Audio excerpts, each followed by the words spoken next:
Quanto tempo cada órgão do corpo humano leva para se regenerar? Vocês têm ideia? Eu também não tinha exatamente ideia de algumas coisas. Eu fui pesquisar e acabei descobrindo algumas coisas. Vou passar rapidamente para os irmãos. O nosso cérebro depende de algumas coisas, mas ele não consegue se reparar de alguma lesão. O nosso cérebro funciona assim. Os nossos olhos, a conjuntiva e a córnea, após 3 dias que ocorra uma lesão, ele consegue se regenerar.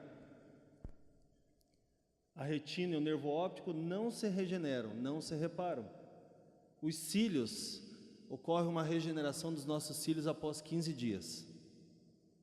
Os dentes não se regeneram. O pulmão não se regenera. O coração não se regenera. O fígado, ocorre uma regeneração poucas semanas ou meses após que ocorra algum problema. Quem nunca ouviu falar de uma pessoa que fez uma cirurgia, que teve um tumor no fígado e teve que tirar uma parte e o fígado se regenerou? O sangue, 120 dias é o ciclo de amadurecimento e a morte das células sanguíneas.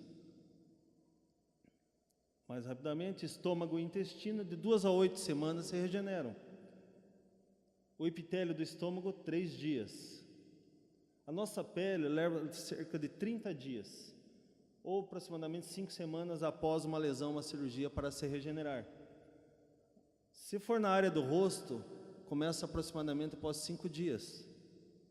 Se for um corte nas costas, 15 dias para a retirada dos pontos. Isso se chama regeneração. Os ossos levam aproximadamente 60 dias após uma fratura para se regenerar. Isso, dependendo da fratura, mais ou menos. Pelos e cabelos crescem 1 centímetro por mês.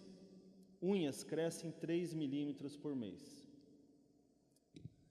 Isso nós falamos o que a ciência nos mostra sobre a regeneração. E a palavra do Senhor? O que a Bíblia nos fala? Existe uma doutrina que a teologia, é estudada na teologia reformada, que é o que nós vamos ver, que chama soteriologia, a doutrina da salvação. A soteriologia é a união entre 2 termos gregos, sotéria, que significa salvação, e logia, que significa estudo ou tratado. Então, portanto, a soteriologia é o estudo ou tratado a respeito da salvação. Quando João fala para nós, a palavra do Senhor, em João 19:30, está consumado, que é a expressão grega, que vocês já escutaram, tetelestai, ele quer dizer que tudo está pago. Isto representa a salvação para o cristão. Tudo foi comprado no Calvário. Qual que era a condição do homem? Qual que era a condição do homem? Nós temos que entender isso. Nós não podemos compreender a doutrina da salvação, a salvação, sem nós compreendermos qual que era a condição do homem sem a salvação. Como é que estava o homem? O homem era escravo do pecado. João 8:34. Disse Jesus: em verdade, verdade, vos digo que todo aquele que comete pecado é escravo do pecado. O homem estava morto espiritualmente. O nosso espírito estava separado de Deus. E o homem estava separado de Deus. Nós vemos no texto de Gênesis 3:8, de Adão e Eva no Éden. E ouviram a voz do Senhor, Deus, que passeava no jardim pela viração do dia, e escondeu-se Adão e sua mulher da presença do Senhor, entre as árvores do jardim. O homem estava separado de Deus. O homem está morto espiritualmente e impossibilitado de tornar a iniciativa da salvação. Como criaturas, irmãos, como criaturas caídas, os seres humanos, eles não têm desejo de comunhão com o seu Criador. Deus, antes da fundação do mundo, escolheu certas pessoas, certos indivíduos, e os predestinou para serem objeto de seu imerecido amor. e para trazê-los ao conhecimento de si mesmo. Embora Deus tenha escolhido salvar alguns da condenação, a sua santidade e justiça exigiam que o pecado fosse punido. Como os escolhidos de Deus são pecadores, uma expiação completa e perfeita era necessária. E isso foi feito através de Jesus Cristo na cruz. Por isso, vocês podem observar naquela figura que mostra uma cruz deitada. Por isso o caminho do homem em direção ao reino dos céus, como está naquela imagem ali, passa pela cruz de Cristo. E, como nós iremos ver, a regeneração, ela é um dos aspectos da salvação, que nós vamos ver hoje. A regeneração é um dos aspectos da salvação, como também é ali o chamado eficaz, a conversão que envolve arrependimento e fé, aí está ali a regeneração, e também a justificação, adoção, santificação e glorificação. Quando nós falamos do chamado eficaz que vem antes da regeneração, é um assunto que preliminar à salvação, vem antes, nós podemos dizer, como nós falamos, que Deus escolhe algumas pessoas para serem salvas e que a conversão delas é consequência da decisão tomada por Deus. Pelo fato de todos os homens estarem perdidos no pecado, espiritualmente cegos e incapazes de crer, foi preciso uma interferência de Deus, conhecido como chamado eficaz ou um chamado especial. Assim Deus atua de forma particularmente eficaz com os eleitos, com os escolhidos, dando-lhes condições de reagir com arrependimento e fé. A conversão, ela é uma mudança de direção. Aquele que adulterava, não adultera mais, ou não deveria. Aquele que mentia, não mente mais. É uma mudança vista da perspectiva do homem. A conversão é uma mudança vista da perspectiva do homem. A regeneração é essa mudança conforme a perspectiva de Deus. Existe um termo grego chamado metanoia, ou seja, mudança de mente e transformação. Literalmente significa, a conversão significa voltar ou mudar de direção. É o primeiro passo da vida cristã, a conversão. A conversão, ela é um ato único com dois aspectos. O arrependimento é o ato de deixar o pecado, e a fé, que é o ato de voltar-se para Cristo. Conversão é a mudança externa da pessoa, resultante da regeneração. Aquilo que nós vimos externamente, nós vemos as mudanças ocorrendo na vida da pessoa. Aquilo que é visível aos nossos olhos é a conversão. A regeneração é a causa, a conversão é o efeito. A evidência da conversão. Quando nós vemos as pessoas levantando as mãos na igreja, aceitando muitas vezes um apelo, vindo à frente, mas não tendo suas vidas transformadas, nós podemos questionar: o que evidencia a conversão da pessoa? A evidência da conversão é uma vida transformada. Não adianta vir aqui na frente, levantar a mão e dizer que aceita Jesus e não ter a vida transformada. Isso pode ser questionado, se a pessoa realmente teve uma conversão genuína ou não.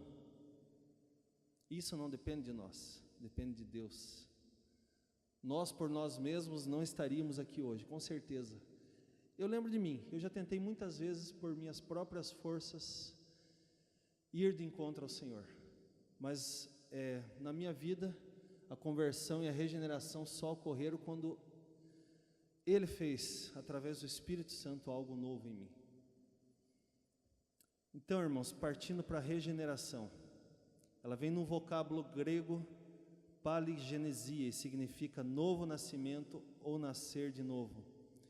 A regeneração, ela é um termo relacionado à família, tem a ver com a nossa inclusão na família divina.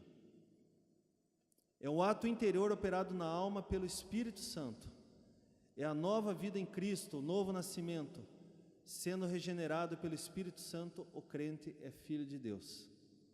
Regenerar significa restaurar o que estava destruído.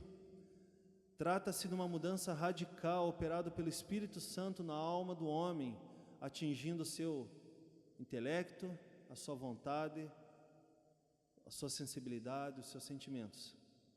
A regeneração é o outro lado da conversão, é a obra de Deus. Enquanto que a conversão é a obra do homem, a regeneração é a obra de Deus.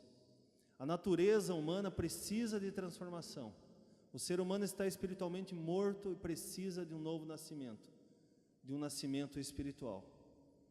O apóstolo João descreve a regeneração como um novo nascimento. Jesus fala que é como passar da morte para a vida. Paulo chama de nova criatura. Irmãos, a regeneração implica em algo novo. Reversão total das tendências naturais da pessoa implica entregar-se à morte ou crucificar qualidades existentes.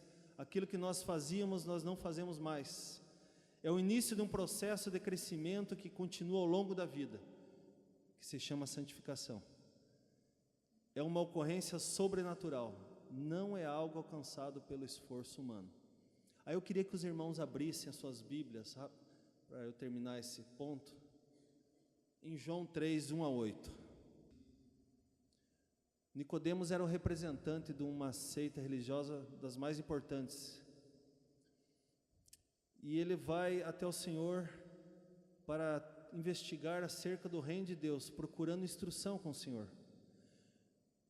Jesus orienta Nicodemos dizendo-lhe abruptamente: Nicodemos, se alguém não nascer de novo, não pode ver o reino de Deus. Está no versículo 3. Jesus frisa para Nicodemos o novo nascimento, falando para Nicodemos que esse novo nascimento tem uma natureza espiritual. Nicodemos não precisava, Jesus fala que Nicodemos não estava precisando ali de informações, mas de alterar radicalmente o rumo de sua vida nascendo do alto. Jesus, por meio desta parábola, descreve a obra do Espírito Santo na regeneração de uma alma. Ele usa 3 figuras de linguagem: o nascimento, a água e o vento. Jesus está falando para Nicodemos, um mestre de Israel, que não havia entrada no reino animal, a não ser por meio de um nascimento natural, que aconteceu e acontece nas vidas dos seres humanos, um nascimento natural. Essa é a entrada natural no reino animal. Mas da mesma forma, Jesus estava falando que não haveria entrada no reino espiritual, a não ser através de um nascimento espiritual. Necessário é nascer de novo. Com o nascimento físico, nós somos introduzidos em uma família terrena e desenvolveremos relacionamentos humanos. Da mesma forma, por meio de nascimento espiritual, nós somos introduzidos na família celestial.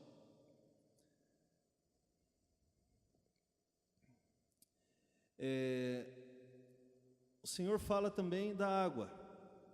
Existe um entendimento que a água refere-se ao Espírito Santo e outros que entendem como sendo a palavra. Em João 15:3 o texto fala para nós: vós já estáis limpos pela palavra que vos tenho falado.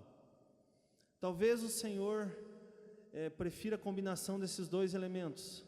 À medida que o Espírito opera por intermédio da palavra, os pecadores nascem de novo. Romanos 10:17 fala: de sorte que a fé é pelo ouvir e ouvir pela palavra de Deus. E finalizando, o Senhor fala do vento. O vento, ele ilustra as operações misteriosas do Espírito Santo em sua obra de convicção e regeneração. Se a conversa entre Jesus e Nicodemos estivesse se dando num jardim, é provável que Jesus, ao responder para Nicodemos, falasse: Nicodemos, você está sentindo a brisa? O vento soprando suavemente? Essa palavra no grego é pneuma, é uma brisa suave. Nicodemos, o vento assopra onde quer, e ouves a sua voz, mas não sabes de onde vem nem para onde vai. Assim é todo aquele que é nascido do Espírito. O vento se move como deseja ou lhe agrada, da mesma forma acontece com a obra do Espírito. Além do mais, apesar de o vento ser invisível, podemos traçar seu curso pelas mudanças que produz, e muitas vezes nos impressionamos com os efeitos do vento. Quando o vento suave sopra na criação, produz um reavivamento. Assim, da mesma forma, acontece quando o Espírito sopra sobre as almas dos homens, a fim de despertá-los da morte espiritual para a vida eterna. Como seremos abençoados se nossas velas estiverem postas de modo a captar esta brisa celestial? Seria como Nicodemos, que entendeu a linguagem parabólica do Senhor e se tornou um filho de Deus, se tornou um discípulo de Jesus, defendeu Jesus quando o acusaram falsamente e, junto com José de Arimateia, enterrou o corpo de Jesus. Você já experimentou esse segundo nascimento? Não importa como foi seu primeiro nascimento, se foi em circunstâncias pobres ou ricas, Jesus nos fala: necessário vos é nascer de novo. E a palavra nos fala em João 1, 12, 13: mas todos quantos o receberam, deu-lhes o poder de serem feitos filhos de Deus, aos que creem no seu nome, os quais não nasceram do sangue, nem da vontade da carne, nem da vontade do homem, mas de Deus. Amém?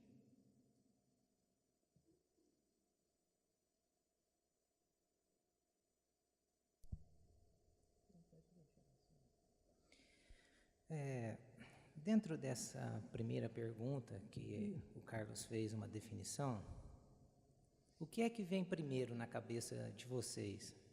A fé ou a regeneração?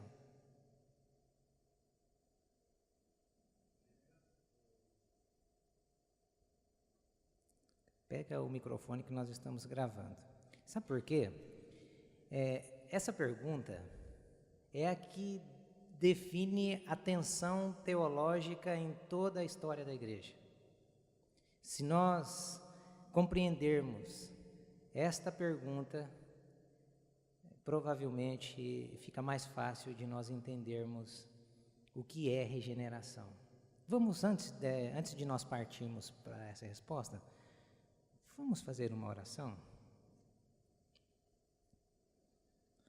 Senhor, nós te rogamos, ó Espírito Santo, só Tu podes fazer algo novo dentro do nosso coração. Só Tu podes abrir a nossa mente e colocar esse assunto tão importante e nos tornar maduros na fé. E nós te pedimos, Espírito Santo de Deus, nos conduza, abra o nosso entendimento e esclareça ao nosso coração, trazendo paz e firmeza na nossa fé. Em nome de Jesus. Amém. Está aberto aí. O que é que vem primeiro? É a mesma coisa que falar o que vem primeiro, o ovo ou a galinha? A fé ou a regeneração? Para mim é regeneração. A regeneração? Então, para nós explicarmos essa tensão, existem duas palavras dentro da teologia sistemática conhecida como sinergismo e monergismo. Sinergismo é a liberdade que o homem tem, certo? Então, dentro dessa teoria do sinergismo, nasceram as doutrinas de Armínio, de Pelágio, os semi-pelagianos, que defendem a ideia do livre-arbítrio do homem. Então, você já viu aquela ideia assim: eu acreditei em Jesus, eu aceitei Jesus e fui salvo? Viram essa ideia? Essa ideia é uma ideia sinergista, é uma ideia do livre ou da liberdade que o homem tem de aceitar. Então, para eles, a fé vem primeiro. Certo? A outra corrente é a corrente chamada monergismo. Até tem um site, se você gosta da teologia reformada, se você quer aprender, se você quer crescer, aprenda, vai ler lá nesse site, chama-se Monergismo, www.monergismo.com.br. Ali é a fonte que eu consulto em todos os meus estudos, eu consulto esse site. Tá? Material excelente. Então, monergismo é a liberdade de Deus, aí o processo já inverte, certo? Então, o processo já inverte. Na teoria do monergismo, regeneração e fé, elas acontecem ao mesmo tempo.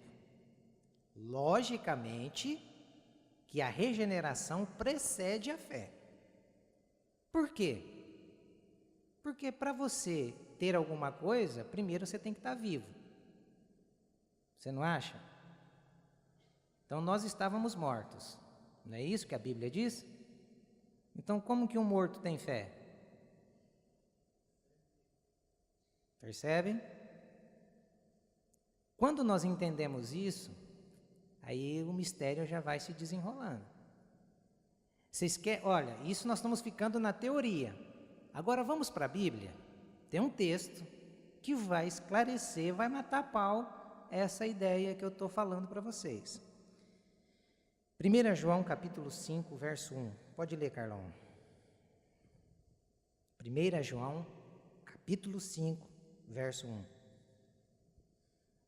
Todo aquele que crê que Jesus é o Cristo é nascido de Deus. E todo aquele que ama ao que o gerou, também ama ao que dele é nascido. Deu para entender? Todo aquele que crê que Jesus é o Cristo, é o quê? Nascido. Vocês percebem que o João ele inverteu a ordem dos fatores justamente para mostrar quem é o passivo e quem é o ativo? Quem é o passivo aí no texto? Quem recebe, quem nasce de novo. E quem nasce de novo, o que ele recebe? Fé para crer que Jesus é o Filho de Deus. É só você ler o texto de trás para frente. O João inverte a ordem dos fatores para descaracterizar o homem e glorificar a Deus, dizendo: você crê que Jesus Cristo é o Filho de Deus porque você é nascido de Deus. Só por isso. Então, regeneração, ela acontece, ela precede a fé. Isso foi uma tensão na teologia de muito tempo. Se você pega, por exemplo, os pais da igreja, o Agostinho de Hipona e o Tomás de Aquino, eles desenvolveram uma tensão mais ou menos partindo desse pressuposto. O Tomás de Aquino dizia que a gente pensa para crer. E o Agostinho de Hipona dizia, não, eu creio para pensar. É a mesma tensão. Então, na verdade, a gente já responde aqui, biblicamente, que a regeneração ela acontece primeiro e a fé é simultânea e é uma consequência do que aconteceu vindo de Deus para nós. É só você lembrar de Efésios 2:8 e 9. A salvação é pela graça mediante a fé, e isso não vem de vós, é dom de Deus. Então, tudo ali é dom de Deus. A salvação, a fé, tudo. Tudo. Por isso que o autor, a carta de Paulo aos Efésios, diz que todas as coisas convergem em Cristo. Tudo aponta para Cristo. Tudo começa em Cristo e tudo termina em Cristo, para a glória de Cristo. Então, aí a gente já responde essa primeira pergunta. A segunda pergunta, que é essa que está lá, eu não vou ficar virando para trás, porque eu estou com uma dor no pescoço aqui. O Carlão faz as perguntas aí para nós e nós vamos tentando responder. Na verdade, essa segunda pergunta aí, eu acho que eu passei ela para o Carlos, mas depois eu fiquei pensando sobre ela.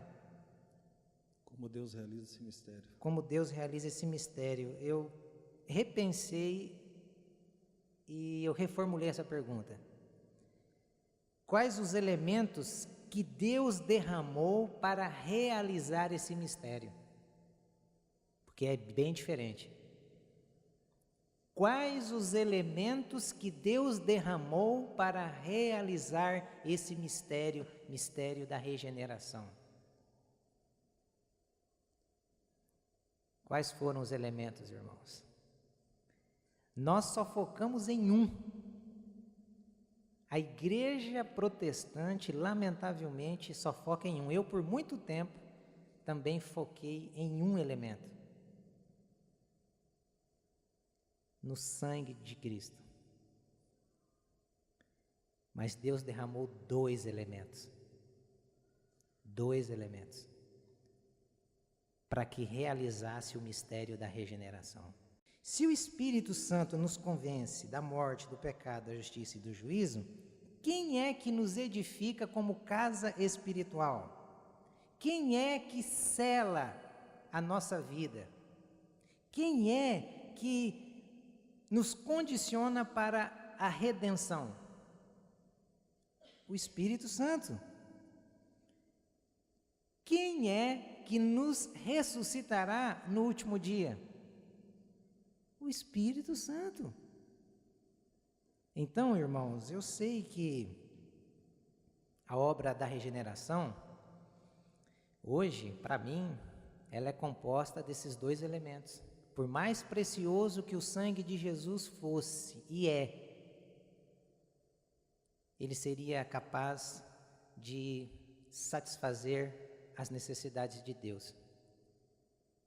Mas ele não me convenceria do pecado. Como se Deus tivesse derramado só o Espírito Santo, eu também não seria perdoado, porque era necessário derramamento de sangue. Então, esse mistério da regeneração, ele acontece por esses dois elementos que foram derramados, o sangue e o Espírito. Como eu gostaria que você entendesse isso. João diz que a regeneração nos torna membros da família de Deus. Então, por isso que nós devemos amar uns aos outros. O Paulo diz que nós, através da regeneração, nos tornamos membros do corpo de Cristo. Por isso que, como membros, nós devemos servir uns aos outros. E Pedro? Pedro, no seu discurso que ele faz, e Lucas menciona em Atos, capítulo 7, verso 48, vai dizer que a regeneração serve para nos fazer casa espiritual, casa de Deus, templo do Espírito Santo. E o autor aos Hebreus? O autor aos Hebreus, no capítulo 7, verso 27, você pode abrir, Carlos, você lê para a gente? Ao contrário dos outros sumos sacerdotes, ele não tem necessidade de oferecer sacrifícios dia após dia, primeiro por seus próprios pecados e depois pelos pecados do povo. E ele fez isso de uma vez por todas, quando a si mesmo se ofereceu. Então, o autor aos Hebreus diz que através da regeneração, Jesus Cristo abriu esse caminho, deixando livre acesso. Então, sabe aquela ideia de você está embaixo da cobertura espiritual de quem? Deixa de bobagem. Você está embaixo da cobertura espiritual de Jesus Cristo. Ele é o sacerdote, ele é o sumo sacerdote, ele é a oferta, ele é o sacrificante e ele é o sacrifício. Ele é tudo. Ele abriu esse caminho e você não precisa de mais nenhum intermediador, porque ele, só ele, é o intermediador. Então, o Novo Testamento demonstra que a regeneração serviu para isso. É para isso que acontece a obra da regeneração em nós. Sirvamo-nos, acheguemo-nos, consideremos, corramos. Quando a gente ouve esses verbos, essas conjugações, isso deve causar uma alegria dentro de nós. Por quê? Porque nós não sabemos quem é o autor humano, mas nós sabemos quem é o autor divino. Se o autor divino é o Espírito Santo, ele está se incluindo, corramos, ele corre com a gente.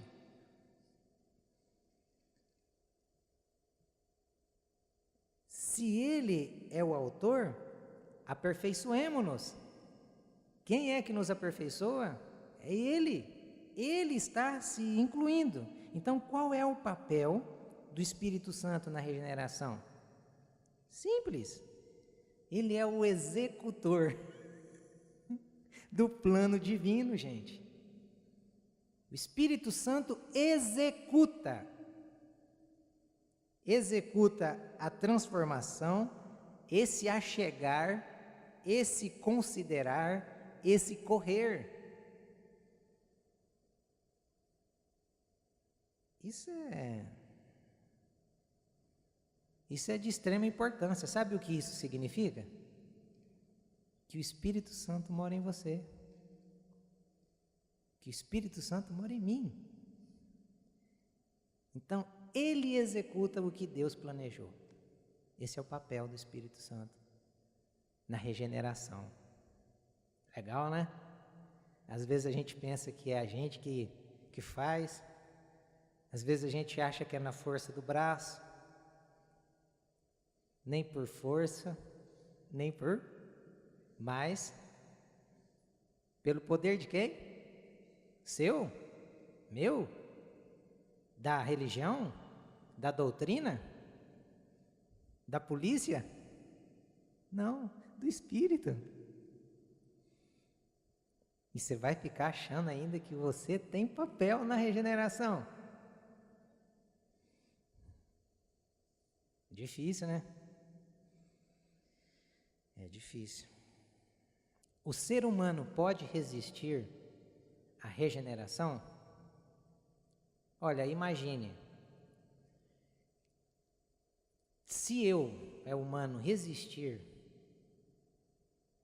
o convencimento do Espírito Santo,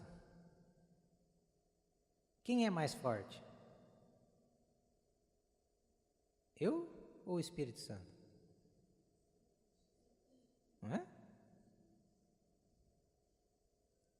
Não, o Espírito Santo é mais forte, mas nessa compreensão, se eu resisto e digo, não, Espírito Santo, você não vai entrar aqui não.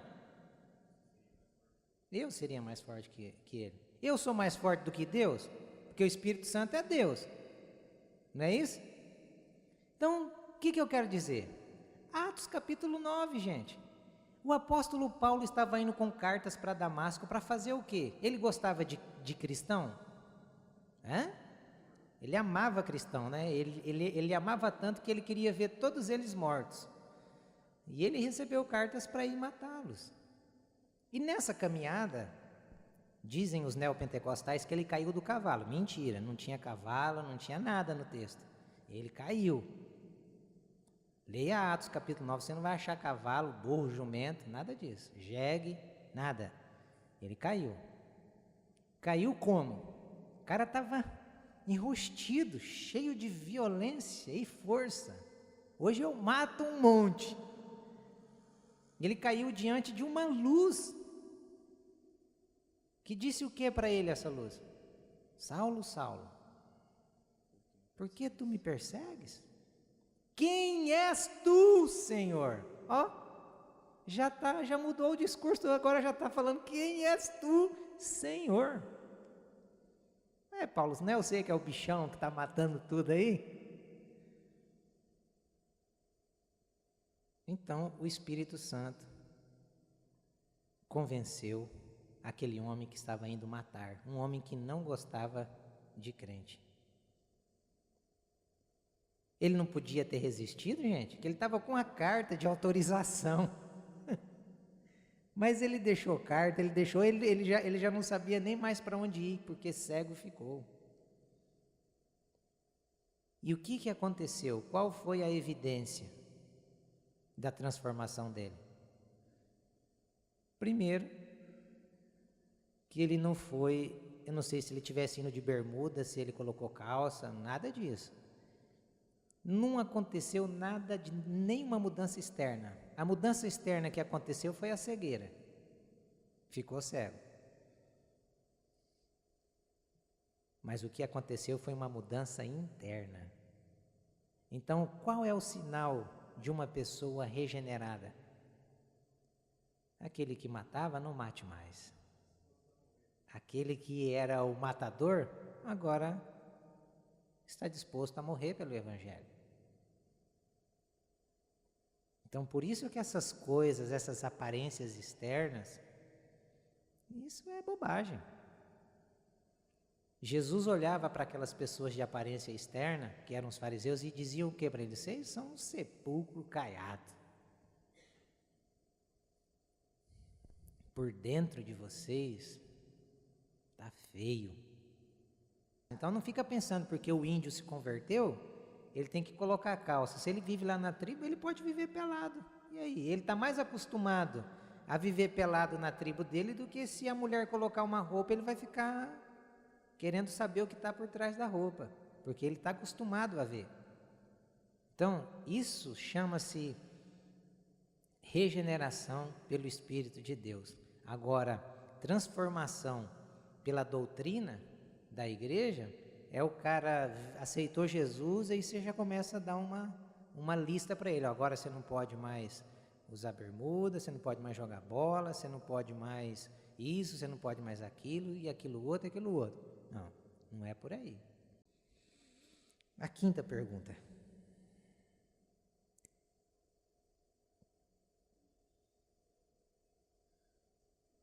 Como a Bíblia descreve a regeneração?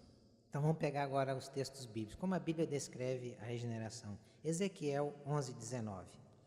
Darei a eles um coração não dividido e porei um novo espírito dentro deles. Retirarei deles o coração de pedra e lhes darei um coração de carne. Texto bonito, né? Romanos 9:16 e 18. Portanto, isso não depende do desejo ou do esforço humano, mas da misericórdia de Deus. Portanto, Deus tem misericórdia de quem Ele quer e endurece a quem Ele quer. Difícil esse texto, né, irmãos? Complicado, hein?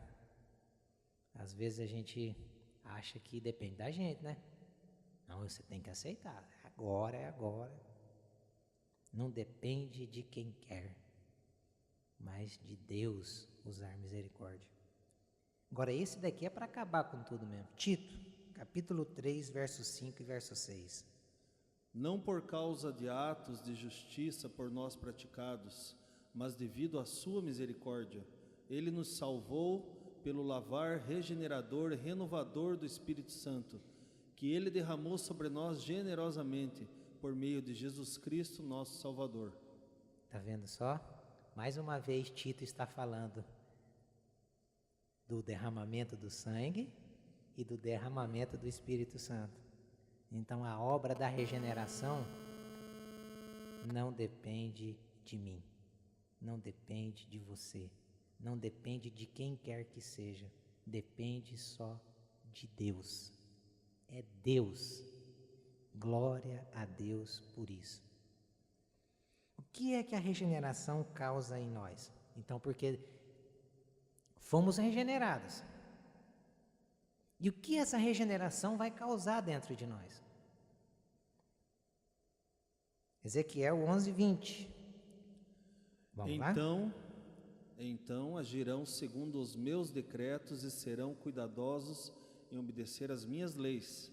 Eles serão o meu povo e eu serei o seu Deus. Então a regeneração provoca em nós obediência. E prestem atenção, não é porque queremos obedecer, é porque, e então agirão segundo os meus decretos. Nós, por natureza, somos desobedientes, gente. Nós queremos é pecar, mas porque o Espírito Santo está em nós, então nós caminhamos conforme diz Hebreus. Corramos, Ele está correndo conosco, correndo do pecado, correndo de tudo aquilo que é contrário à vontade de Deus. 1 de Pedro, capítulo 1, verso 23. Olha o que a regeneração causa em nós. Vocês foram regenerados, não de uma semente perecível, mas imperecível, por meio da palavra de Deus, viva e permanente. Segurança eterna. Você foi regenerado por uma semente incorruptível. é uma palavra que Pedro está usando para dizer que ela não se corrompe, ela não se perde. O que tem de crente que ele amanhece salvo, meio-dia ele está perdido, aí depois do almoço ele já está salvo de novo. Meu irmão, você está confiando em você. É o Espírito Santo, meu irmão, que mora em você. Está aí escrito nas Sagradas Escrituras. Semente incorruptível, é que não se corrompe, é que não perde. Ela está em você. E você foi gerado por ela. Não é você que colocou ela dentro de você. Pelo contrário, essa semente foi Deus que pôs dentro de você. Diferente. Isso faz o cristão deixar aqueles fardos pesados, sabe? Às vezes a gente carrega tanto fardo que a religião coloca na gente, que a gente fica sustentando o que não é para sustentar. É só para descansar, é só para confiar. O que mais que a regeneração causa em nós? 1 de João, capítulo 2, verso 1. Meus filhinhos, escrevo-lhes essas coisas para que vocês não pequem. Se, porém, alguém pecar, temos um intercessor, advogado junto ao Pai, Jesus Cristo, o justo. Constante perdão. Temos. Por que o verbo está nesta conjugação? Por que não estava assim, tínhamos? Quem sabe, teremos. Mas o verbo está, temos um advogado. Qual é o papel do advogado diante do juiz? Te acusar? Defender. O que é que nós sabemos fazer? Pecar. Por isso que nós temos um advogado constantemente nos defendendo. E ele nos defende, não é com requerimentos e reivindicações, ele nos defende com o seu sangue e com o derramar do Espírito dentro de nós. Então, tenha a certeza que os seus pecados de ontem, os de hoje, os de amanhã e até a volta de Jesus já estão perdoados. Perdoados. Ele morreu de uma vez por todas. Ou você acha que ele vai morrer e vai derramar sangue a cada pecado que você comete? Você comete um pecado hoje, Jesus na cruz, morre aí, Jesus. Não, o sangue de uma vez por todas, o autor aos Hebreus diz, de uma vez por todas, ele se sacrificou. De uma vez por todas. Você está perdoado, basta confessar. O que ele vai provocar? Novidade de vida, 2 Coríntios, capítulo 5, verso 17 e verso 18. É o que o Carlos já leu, não é? Se alguém está em Cristo, é nova criatura, as coisas velhas passaram, tudo se fez novo, e tudo isso provém de Deus. Olha só, o Paulo diz no verso 18, tudo isso provém de Deus. As coisas velhas se passaram, tudo se fez novo. Tudo isso aí que eu estou falando provém de Deus, que nos reconciliou consigo mesmo por meio de seu Filho Jesus Cristo. 2 Coríntios, capítulo 5, verso 18. Sabe por que às vezes você fica bravo? Eu já fiquei bravo assim com as pessoas quando elas falavam isso para mim, porque não era isso que eu queria ouvir.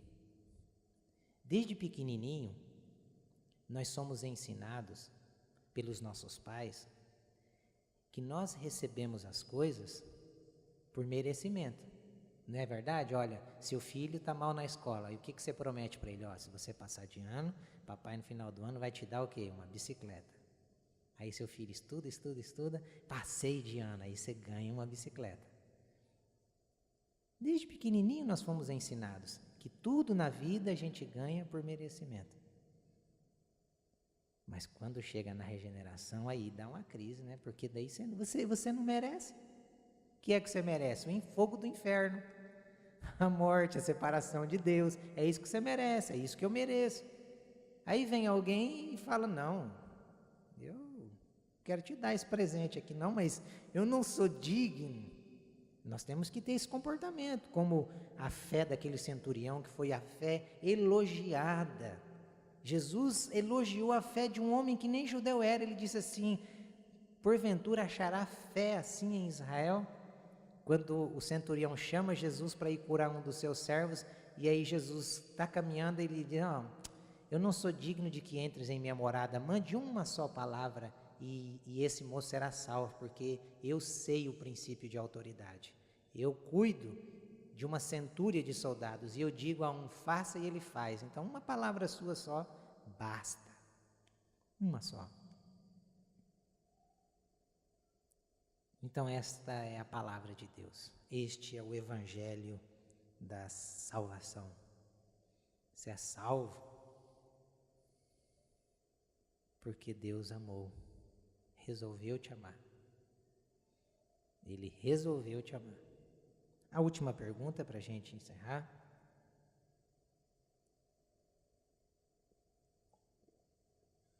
Qual a participação do homem na regeneração?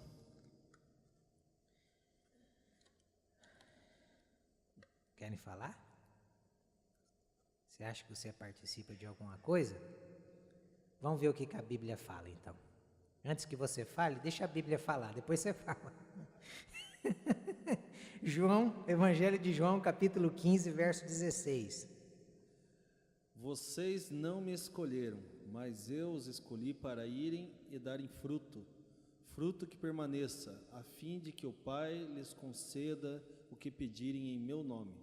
Quem é que escolhe quem aí? Quem é que escolhe quem? Vocês não me escolheram, mas eu, Cristo falando, escolhi vocês. Quem escolhe quem? Tá vendo? Eu não tenho como sair do monergismo, né? Não tem. É liberdade divina. Ele que escolhe. Você está bravo com Deus? Briga com Ele. Sai no braço com Ele. Vê se dá para a primeira. 2 Tessalonicenses, capítulo 2, verso 13. Mas nós devemos sempre dar graças a Deus por vocês, irmãos amados pelo Senhor, porque desde o princípio Deus os escolheu para serem salvos mediante a obra santificadora do Espírito e a fé na verdade. Está aí, mais um texto. Dizem os teólogos que nós precisamos de pelo menos 3 bases bíblicas, 3 referências bíblicas em livros diferentes para nós defendermos uma doutrina, né? Então eu vou dar mais uma aqui, Efésios capítulo 2, verso 1.